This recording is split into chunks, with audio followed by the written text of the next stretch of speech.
How I made my clip-in lock bangs. First, I went through my bag of locks that I've trimmed and grabbed pieces that were the length that I desired.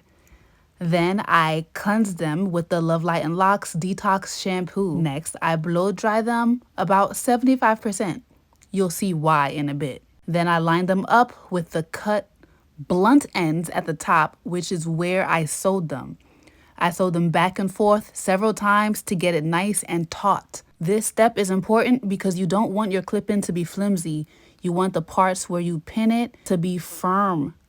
This will make it easier to manage and it'll make it easier for you to rewear time and time again. Then I go ahead and knot the end of the thread. Next, I moisturize it with the Love Light and Locks Rose Water Moisturizer.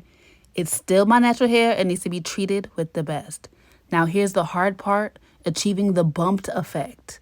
I rolled the piece on a rolling pin and wrapped it in a net and blow dried it fully. If you can find a more efficient way to bump your bangs, please share and let me know. But if you skip this step, your bangs will be pointy.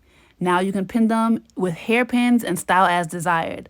But stay tuned because I'll have a video with a bunch of ways to style it if you need some inspo. And as usual, you can get your natural hair growth and lock styling products by Love Light and Locks on KeishaCharmaine.com. Links in bio.